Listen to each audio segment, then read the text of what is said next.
तुझ्यावर सूड उगवायचा आहे, म्हणूनच पुन्हा तुझ्याशी लग्न करून ह्या घरात परत आली आहे.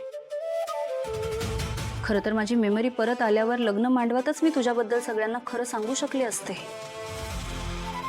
पण मी नाही केलं तसं. कारण जर का तुझं सत्य सगळ्यांना कळलं असतं तर त्यांनी तुला पोलिसांच्या स्वाधीन केलं असतं. पण माझा बदला कसा पूर्ण झाला असता जयंत. आजवर तुझ्यामुळे खूप काही सहन केलंय मी. खूप छळलंयस तू मला. इतकं कंट्रोल केलंयस माझं आयुष्य की एका क्षणी मला असं वाटलं होतं की मी ठार वेडी होईल. पण आता तीच वेळ मला तुझ्यावर आणायची आहे जयंत. तू केलेल्या प्रत्येक छळाचा बदला घेणार आहे मी जयंत. मेंटली टॉर्चर करायचंय मला तुला, आणि त्यासाठी प्रत्येक दिवस महत्वाचा आहे. तू केलेल्या प्रत्येक छळाची लिस्ट करून मी टॉर्चर करणार आहे तुला. आणि हे सगळं करताना मी एकटी नाहीये. माझ्यासोबत माझी आजी आणि माझा सगळ्यात जवळचा मित्र विश्वा सुद्धा आहे. मग तिघांचं जगणं नकोसं केलंयस ना तू. याची परतफेड तुला करावीच लागेल जयंत. सगळ्यात आधी स्वतःच्या प्रेमाचा अतिरेक करून माझं जगणं सफोकेट केलंस.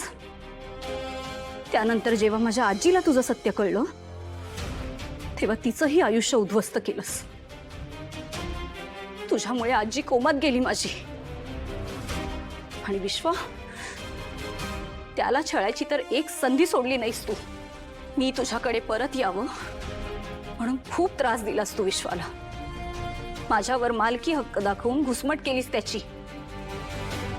एवढंच नाही तर माझ्या मित्रांनाही सोडलं नाहीस तू. पण आता या सगळ्याचा बदला घेतल्याशिवाय तुझी सुटका नाही जयंत.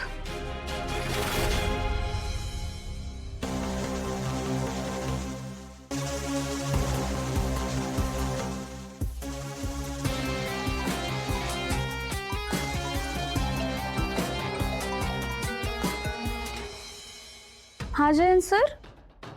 जानू, लवकर खाली आहे. Food is ready. हो हो, लगेच आले.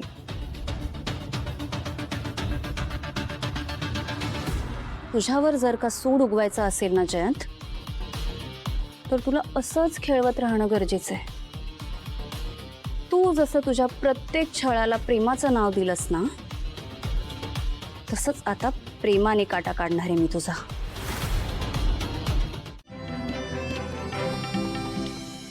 थांब जानू.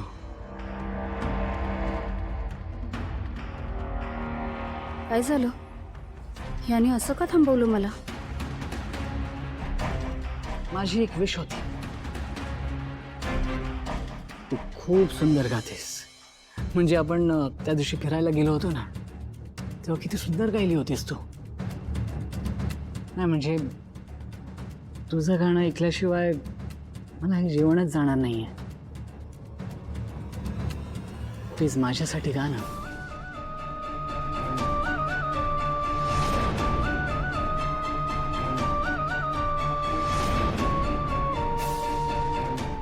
प्लीज जानू, माझ्यासाठी एकदा.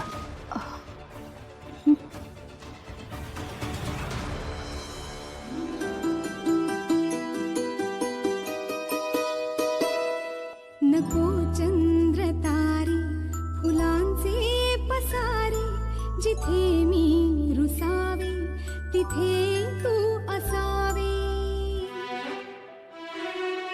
तुझ्या पावलांनी मी स्वप्नात यावे, नजरेत तुझ्या स्वतःला पहावे. जिथे सावली दूर जाते जराशी, तिथे हात तू हाती घेशील ना, मला साथ देशील ना. माझा होशील ना, माझा होशील ना.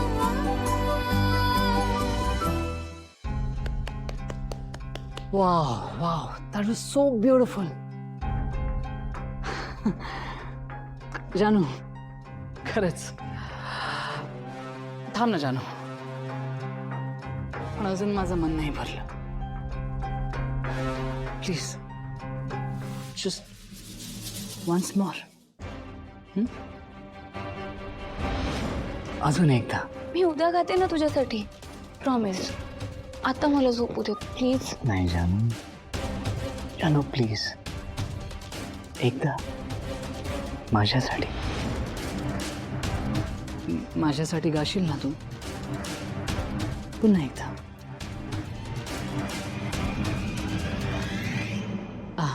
काय झालं? हे बघ, माझं तुझ्या आवाजाने मन भरलं नाही. ओके प्लीज एकदा.